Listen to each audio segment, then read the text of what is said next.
അപ്പോൾ ഇന്ന് പത്രവാർത്തകൾ പ്രേക്ഷകരിൽ എത്തിക്കുന്നത് ലിജോ വർഗീസ് ആണ്. Lijo Varghese, good morning. Good morning Sethu ഇത്രയും നേരം പറഞ്ഞുകൊണ്ടിരുന്ന വാർത്തകൾ തന്നെയാണ് ഇന്ന് പത്രങ്ങളിലെല്ലാം. ആരാവും മുഖ്യമന്ത്രി, ആ ചർച്ചകൾ, അതുമായി ബന്ധപ്പെട്ട പ്രശ്നങ്ങൾ. തമിഴ്നാട്ടിലും അതോടൊപ്പം തന്നെ ബംഗാളിലും ഈ മുഖ്യമന്ത്രിയുമായി ബന്ധപ്പെട്ട ചർച്ചകൾ. മമതാ ബാനർജി മുഖ്യമന്ത്രിയുടെ വസതിയിൽ നിന്ന് ഒഴിയാത്ത, കസേര വിടാത്ത പ്രശ്നങ്ങൾ. അങ്ങനെ രാഷ്ട്രീയം തന്നെയാണ് എല്ലാ പത്രങ്ങളിലെയും പ്രധാനപ്പെട്ട തലക്കെട്ടുകൾ. നമുക്ക് മാധ്യമം പത്രത്തിൽ നിന്ന് തുടങ്ങുകയാണെങ്കിൽ തലയെണ്ണലോ ജനഹിതമോ എന്നാണ് മാധ്യമം പറയുന്നത്. മുഖ്യ ഉത്തരമേത്? VD-RC KC, അതിൽ ടിക്കിടാൻ വേണ്ടി ഉള്ള ഒരു അങ്ങനെ ആ തരത്തിലാണ് ലേഔട്ട് ചെയ്തിരിക്കുന്നത്. മുഖ്യമന്ത്രി ചർച്ചയിൽ തിളച്ച് കോൺഗ്രസ്, ഹൈക്കമാൻഡ് നിരീക്ഷകർ ഇന്ന് കേരളത്തിൽ. അതോടൊപ്പം തന്നെ ഇന്നലെ രാത്രിയോടുകൂടി എറണാകുളത്തെത്തിയ VD സതീശന് നൽകിയ സ്വീകരണം സംബന്ധിച്ച വലിയൊരു ചിത്രം കൂടി മാധ്യമം ഒന്നാമത്തെ പേജിൽ നൽകിയിട്ടുണ്ട്. മാതൃഭൂമിയിലേക്ക് വരുമ്പോൾ അത് വേറെ തരത്തിലാണ് ആ പത്രത്തെ ഡിസൈൻ ചെയ്തിരിക്കുന്നത്. പുറത്തേക്കുള്ള വഴി, എക്സിറ്റ് എന്ന് ഇന്നലെ മുൻ മുഖ്യമന്ത്രി പിണറായി വിജയൻ, ഇപ്പോഴത്തെ കാവൽ മുഖ്യമന്ത്രി പിണറായി വിജയൻ തിരുവനന്തപുരം വിമാനത്താവളത്തിൽ നിന്ന് പുറത്തേക്ക് ഇറങ്ങി വരുന്ന സമയത്ത് എക്സിറ്റ് കൂടി ചേർത്ത് വെച്ചുകൊണ്ട് പിണറായി ഇറങ്ങിയ ശേഷം എന്നൊരു ചിത്രം കാണാം. ഭരണം പിടിക്കാൻ വഴി തേടി വിജയ്, അങ്ങനെ ഒരു എൻട്രി പോയിന്റ് എന്ന നിലയിൽ വേറൊരു ചിത്രം കൂടി കൊടുത്തിരിക്കുന്നു. മുഖ്യമന്ത്രി സ്ഥാനത്തേക്കുള്ള വഴി എന്ന മറ്റൊരു തരത്തിൽ അതിനെ കൂടി ഡിസൈൻ ചെയ്തിരിക്കുന്നു. അത് KC വേണുഗോപാൽ, VD സതീശൻ, രമേശ് ചെന്നിത്തല എന്നവർ, ഈ 3 പേരും മുഖ്യമന്ത്രി സ്ഥാനത്തേക്കുള്ള അവരുടെ വഴി എങ്ങനെ വെട്ടും എന്നത് സംബന്ധിച്ച കാര്യം കൂടി പറഞ്ഞുകൊണ്ടാണ് മാതൃഭൂമിയുടെ ആ വാർത്ത. വളരെ രസകരമായൊരു ഡിസൈനിൽ ഇന്ന് ഒരു ലേഔട്ടിൽ മാതൃഭൂമി ഇന്ന് ആ കാര്യം പറഞ്ഞിരിക്കുന്നത്. മനോരമയിലേക്ക് വരുമ്പോൾ മനോരമയിൽ 3-ൽ ആര് എന്നാണ് ചോദിക്കുന്നത്. അത് നേരത്തെ പറഞ്ഞതുപോലെ തന്നെ ഈ 3 പേരിൽ ആരാവും മുഖ്യമന്ത്രി എന്ന സംബന്ധിച്ച് നിയമസഭാ കക്ഷി യോഗം ഇന്നോ നാളെയോ MLA-മാരെ നിരീക്ഷകർ ഒറ്റയ്ക്ക് കാണും എന്നുള്ള കാര്യം കൂടിയൊക്കെ പറഞ്ഞുകൊണ്ടാണ് 3-ൽ ആര്. ഇനി കേരളത്തിൽ വലിയ $1 ബില്യൺ ചോദ്യമായിട്ടുള്ള ആരാവും അടുത്ത കേരളത്തിൻ്റെ മുഖ്യമന്ത്രി എന്നുള്ള കാര്യത്തിൽ ഉള്ള ചർച്ചകൾ നടക്കുന്നു എന്നുള്ള കാര്യം മനോരമയും വ്യക്തമാക്കുന്നു. കരുനീക്കം എന്നാണ് ദീപിക ഇന്ന് ഹെഡ്ലൈൻ കൊടുത്തിരിക്കുന്നത്. MLA-മാരെ ഒപ്പം നിർത്താൻ കരുനീക്കം നടത്തുന്നു. കൂടുതൽ MLA-മാർ ഒപ്പമെന്ന് KC വേണുഗോപാൽ. ഘടകകക്ഷി നേതാക്കളെ കണ്ട് VD സതീശൻ. സീനിയോറിറ്റി മാനദണ്ഡമാക്കണമെന്ന് രമേശ് ചെന്നിത്തല എന്ന കാര്യങ്ങളെല്ലാം ചേർത്ത് വെച്ചുകൊണ്ട് ഓരോ ആളുകൾ, അതായത് ഈ നേരത്തെ പറഞ്ഞ 3-ൽ ആര് എന്നതിൽ VD സതീശനും KC വേണുഗോപാലും രമേശ് ചെന്നിത്തലയും അവരവരുടെ രീതിയിലുള്ള അവരവരുടെ സ്ട്രോങ് പോയിന്റിൽ നിന്നുകൊണ്ടുള്ള ചർച്ചകളും കരുനീക്കങ്ങളും നടത്തുന്നു എന്ന് ദീപിക പറയുന്നു. ഈ കരുനീക്കങ്ങളെല്ലാം നടക്കുമ്പോൾ അതെന്താകുമെന്നാണ് കേരള കൗമുദി പറയുന്നത്. ഹൈക്കമാൻഡ് വിയർക്കും എന്നാണ് കേരള കൗമുദിയുടെ ഹെഡ്ലൈൻ. ഈ 3 പേരും നടത്തുന്ന കരുനീക്കങ്ങളിൽ ഈ ചർച്ചകളിൽപ്പെട്ട് കുടുങ്ങാൻ പോകുന്ന ആളുകൾ ഹൈക്കമാൻഡാണ്. ഹൈക്കമാൻഡിൽ തന്നെ ഏറ്റവും പ്രധാനപ്പെട്ട ഒരാൾ അവിടെയുണ്ട്. അദ്ദേഹം കൂടി കരുനീക്കം നടത്തുന്നുണ്ട്, KC വേണുഗോപാൽ. അതുകൊണ്ട് തന്നെ ഇതിത്തിരി വിയർക്കും എന്നുള്ള കാര്യമാണ്. മന്ത്രി മൂവർക്കും വേണ്ടി നീക്കം തകൃതി, നിരീക്ഷകർ എന്നെത്തും. KC വന്നാൽ 2 ഉപതെരഞ്ഞെടുപ്പ് ഉണ്ടാകും എന്നുള്ള കാര്യം പറയുന്നു. KC വേണുഗോപാൽ നിലവിൽ ആലപ്പുഴയുടെ MP ആണ്. അവിടെ അദ്ദേഹം അവിടെ നിന്ന് രാജിവെച്ചാൽ അവിടെ ഒരു ഉപതെരഞ്ഞെടുപ്പ് വേണ്ടിവരും. സ്വാഭാവികമായും MLA അല്ലാത്ത KC വേണുഗോപാൽ MLA ആകണം 6 മാസത്തിനുള്ളിൽ. അപ്പോൾ മറ്റൊരു മണ്ഡലത്തിൽ കൂടി ഒരു രാജി ഉണ്ടാവും, അവിടെയും ഒരു ഉപതെരഞ്ഞെടുപ്പ് ഉണ്ടാവും. അങ്ങനെയാണെങ്കിൽ KC വേണുഗോപാലാണ് മുഖ്യമന്ത്രി ആകുന്നതെങ്കിൽ 2 ഉപതെരഞ്ഞെടുപ്പ് വേണ്ടിവരും എന്നുള്ള കാര്യം കൂടി കേരള കൗമുദി നമ്മളെ ഓർമ്മിപ്പിക്കുന്നുണ്ട്.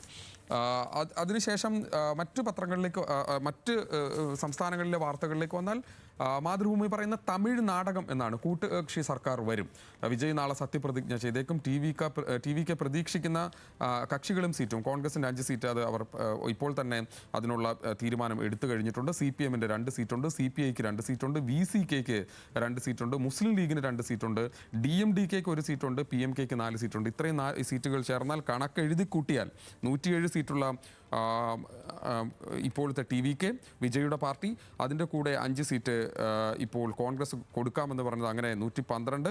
അതോടൊപ്പം തന്നെ ഇടതുപക്ഷവും ലീഗും ഉൾപ്പെടെയുള്ള 13 സീറ്റും ചേർത്താൽ 125 സീറ്റിൽ ഭരണം ഉറപ്പിക്കാൻ കഴിയുമെന്നാണ് മാതൃഭൂമി പറയുന്നത്. ആ കണക്ക് കൂടി കൂട്ടി വെച്ചുകൊണ്ടാണ് ഇന്ന് മാതൃഭൂമി ആ വാർത്ത നൽകിയിരിക്കുന്നത്, നമുക്ക് കാണാൻ കഴിയും. ദേശാഭിമാനിയിൽ ഇതുമായി ബന്ധപ്പെട്ട കോൺഗ്രസിൻ്റെ നിലപാടുകളെ ചോദ്യം ചെയ്യുന്ന ഒരു ഹെഡ്ലൈനാണുള്ളത്. അത് ഇന്ത്യ കൂട്ടായ്മയെ ദുർബലമാക്കുന്നുവെന്നാണ് ദേശാഭിമാനി പറയുന്നത്. TVKയുമായി കോൺഗ്രസ് സഖ്യത്തിലായി. ബംഗാളിൽ തൃണമൂലിൻ്റെ പതനവും BJP ഭരണത്തിലെത്തിയതും കോൺഗ്രസിനുള്ള അവസരമാണെന്നാണ് നേതാക്കൾ വിലയിരുത്തുന്നത് എന്നാണ് ദേശാഭിമാനി പറയുന്നത്.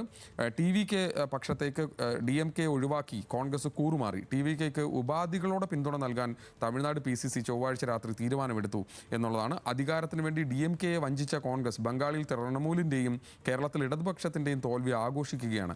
ബംഗാളിൽ തൃണമൂലിൻ്റെ പതനം കോൺഗ്രസിനുള്ള അവസരമായാണ് നേതാക്കൾ വ്യാഖ്യാനിക്കുന്നത് അടക്കമുള്ള കാര്യങ്ങൾ പറഞ്ഞുകൊണ്ടാണ് ദേശാഭിമാനി ഇന്നത്തെ പ്രധാനപ്പെട്ട വാർത്ത ഒന്നാമത്തെ പേജിൽ നൽകിയിരിക്കുന്നത്.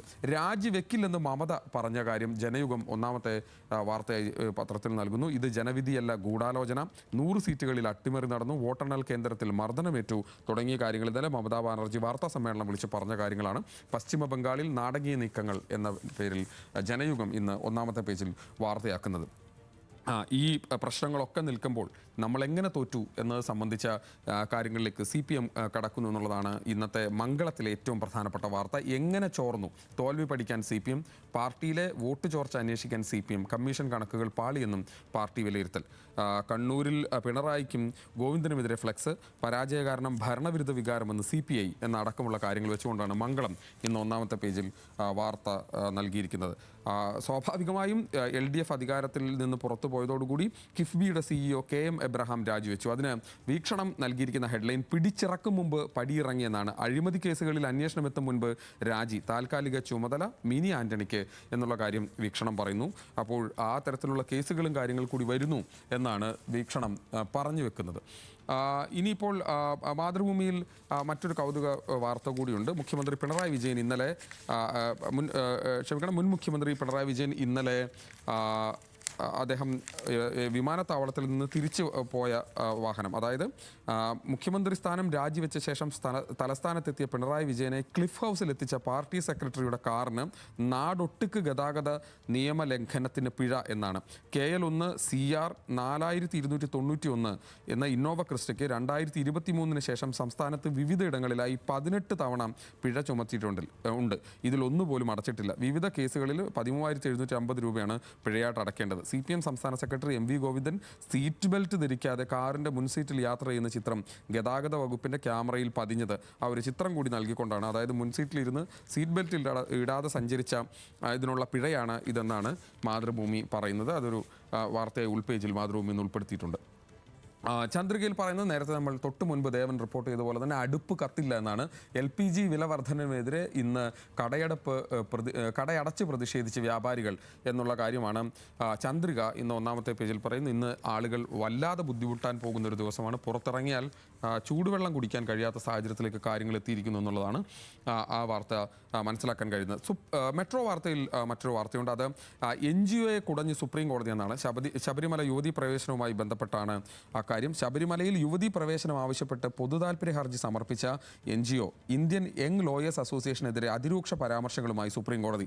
2006 ഇത്തരമൊരു ഹർജി നൽകിയതിന് പിന്നിൽ എന്തായിരുന്നു ലക്ഷ്യമെന്നും ശബരിമലയിൽ യുവതികൾ ദർശനം നടത്തുന്നതിൽ സംഘടനയ്ക്ക് എന്താണ് കാര്യമെന്നും ചീഫ് ജസ്റ്റിസ് സൂര്യകാന്ത് അധ്യക്ഷനായ ബെഞ്ച് ചോദിച്ചു എന്നുള്ള കാര്യമാണ്. അത് ഇന്ന് 1-2 പത്രങ്ങൾ കൂടി ആ വാർത്തയുണ്ട്. പൊതുതാൽപര്യ ഹർജി പണതാൽപര്യ ഹർജിയായി മാറിയെന്നും സുപ്രീം കോടതി വിമർശിച്ച കാര്യം കൂടി ചേർത്ത് വെച്ചുകൊണ്ടാണ് സുപ്രഭാതം ആ വാർത്ത ഇന്ന് റിപ്പോർട്ട് ചെയ്യുന്നത്. ഒരു എഡിറ്റോറിയൽ കൂടി വായിച്ച് അവസാനിപ്പിക്കാം. അത് സുപ്രഭാതത്തിൻ്റെ എഡിറ്റോറിയലാണ്. അതിങ്ങനെയാണ്: ഭരണവിരുദ്ധതയിൽ ഒതുങ്ങാത്ത വിജയതരംഗം എന്നാണ് ഈ കേരളത്തിലെ ഇത്തവണത്തെ തെരഞ്ഞെടുപ്പിനെ കുറിച്ച് സുപ്രഭാതം പറയുന്നത്. ഈ വിജയം പ്രതിപക്ഷ ഐക്യത്തിൻ്റെ ഫലം എന്നതിലുപരി പാർട്ടിയെ തിരുത്താനുള്ള അണികളുടെ അചഞ്ചല നിലപാട് കൂടിയാണെന്നും വിലയിരുത്തേണ്ടിയിരിക്കുന്നു.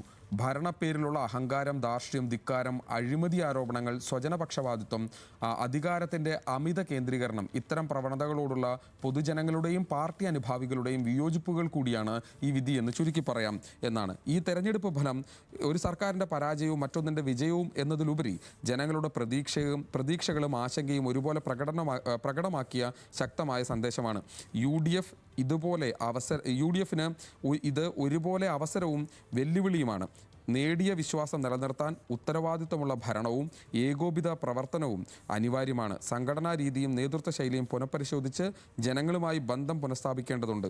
അധികാരം സേവനത്തിനായിരിക്കണം, ആധിപത്യത്തിനായിരിക്കരുതെന്നും കൂടി പറഞ്ഞുകൊണ്ടാണ് സുപ്രഭാതം ഇടതുപക്ഷത്തിന്റെ തോൽവിയെയും ഇനി വരാൻ പോകുന്ന UDF എങ്ങനെയായിരിക്കണം അല്ലെങ്കിൽ എന്തായിരിക്കണം ഇതിൽ നിന്ന് പഠിക്കേണ്ടതെന്ന കൂടി കാര്യം പറഞ്ഞുകൊണ്ടാണ് സുപ്രഭാതം ആ എഡിറ്റോറിയൽ എഴുതുന്നത്. അങ്ങനെ രാഷ്ട്രീയം തന്നെ തിളച്ചു മറയുകയാണ് കേരളത്തിലെ എല്ലാ പത്രങ്ങളിലും. ഇനി അടുത്ത കുറച്ച് ദിവസങ്ങളിൽ ഇങ്ങനെ തന്നെ ആയിരിക്കും. തോൽവിയുടെ പഠനവും അതോടൊപ്പം തന്നെ വിജയത്തിന്റെ ആരവവും കേൾക്കാം പത്രങ്ങളിൽ അടുത്ത ദിവസങ്ങളിൽ എന്നാണ് നമുക്ക് തോന്നുന്നത്. ഇനി തിരിച്ച് സേതുവിലേക്ക്.